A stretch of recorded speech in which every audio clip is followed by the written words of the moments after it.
Rumah Sakit Polri menegaskan bahwa penyebab kematian Reno Syaputradewo dan Muhammad Farhan Hamid adalah karena terbakar.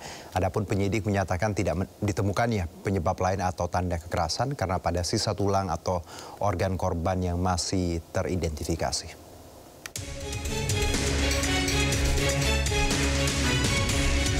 Polisi mengumumkan hasil identifikasi dua kerangka manusia yang ditemukan dalam kondisi hangus terbakar di sebuah gedung kawasan Kuitang, Jakarta Pusat. Dari hasil pemeriksaan, tim forensik mengidentifikasi kantong jenazah yakni berjenis kelamin laki-laki dengan perkiraan tinggi badan 158 hingga 168 cm. Polisi mengungkap kerangka tersebut atas nama Reno Syaputra dan Muhammad Farhan. Mereka sempat dinyatakan hilang pada unjuk rasa yang terjadi bulan Agustus lalu.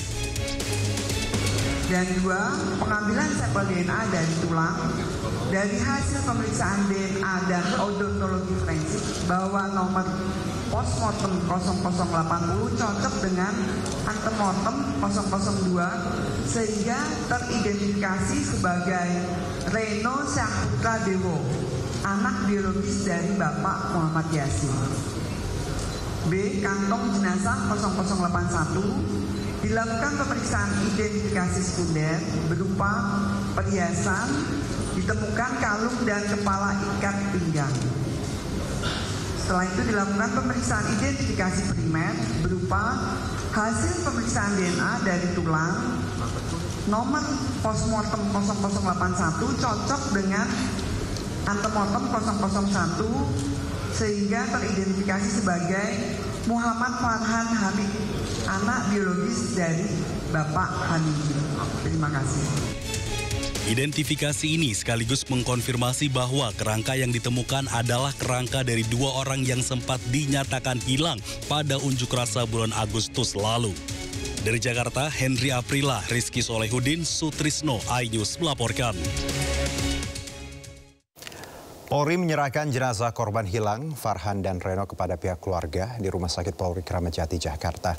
Pihak kepolisian akan mendampingi hingga proses pemakaman selesai. Dan pada hari ini juga kami menyerahkan dua jenazah kepada penyidik Polda Metro Jaya. Polri secara resmi menyerahkan jenazah Muhammad Farhan Hamid dan Reno Syaputradewo kepada pihak keluarga.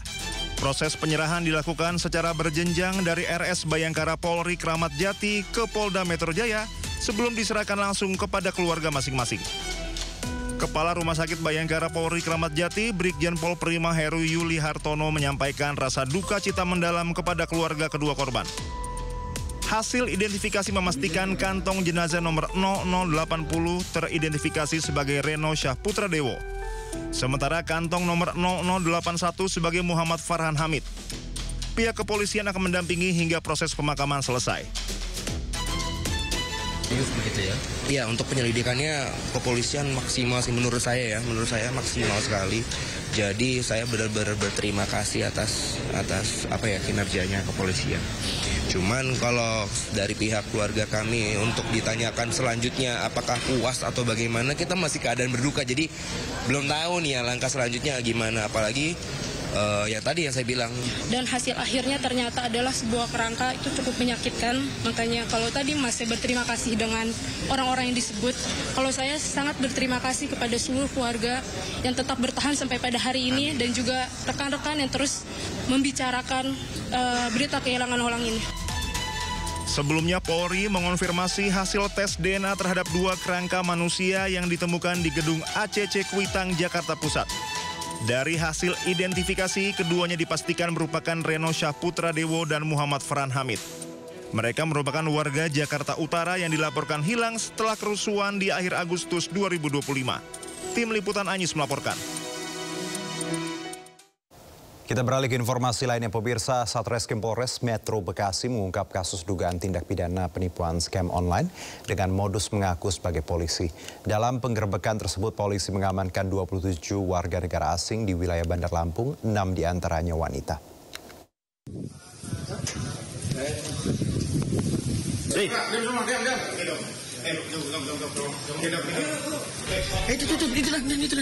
Satreskrim Polres Metro Bekasi melakukan penggerebekan sebuah rumah mewah dijadikan tempat penipuan online atau scamming di Kecamatan Tanjung Karang Timur, Bandar Lampung.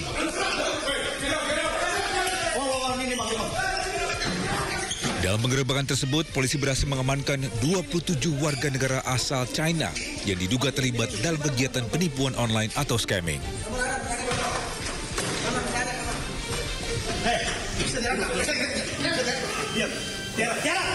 Modus operandi para pelaku itu berpura-pura menjadi anggota kepolisian China untuk melakukan penipuan terhadap warga negara China yang berada di Indonesia.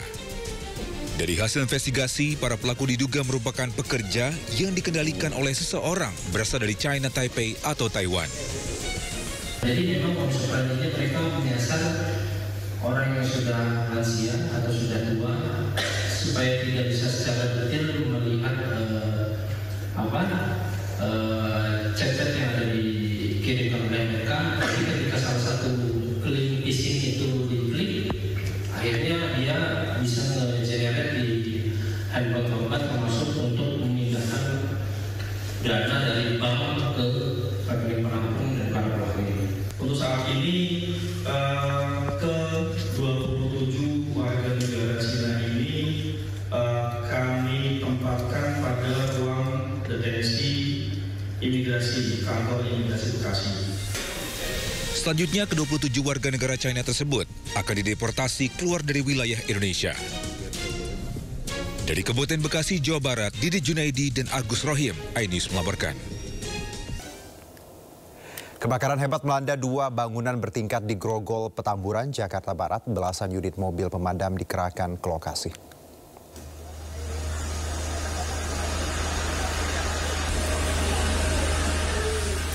Kepulan asap hitam membumbung tinggi dari salah satu gedung bertingkat di Jalan Jelambar Baru Raya Grogol, Petamburan, Jakarta Barat. Hembusan angin kencang dan juga banyaknya bahan yang mudah terbakar membuat kobaran api juga nampak keluar dari celah-celah jendela. Petugas pemadam Jakarta Barat yang berada di lokasi dengan cepat melokalisir api agar tidak meluas.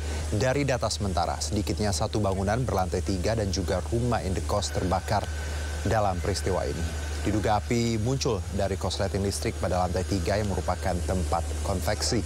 Api berhasil padam setelah 2 jam kemudian.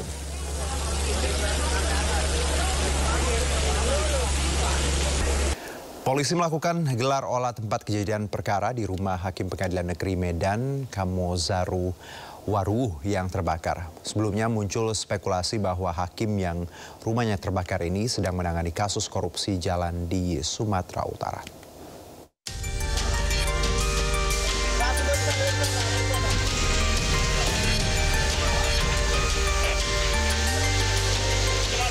Olah TKP dilakukan polisi setelah muncul spekulasi di media sosial bahwa hakim yang rumahnya terbakar ini sedang menangani kasus korupsi jalan di Sumatera Utara.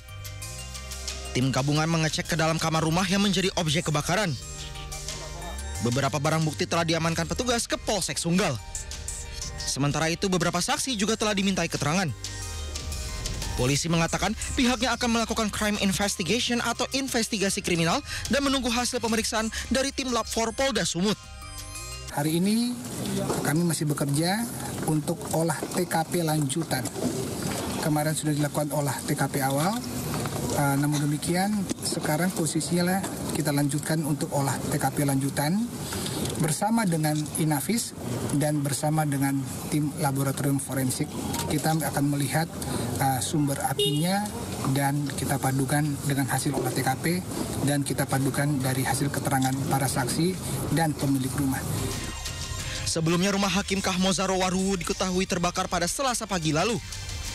Meski api dapat dipadamkan dalam waktu singkat, kebakaran menghanguskan kamar utama milik hakim.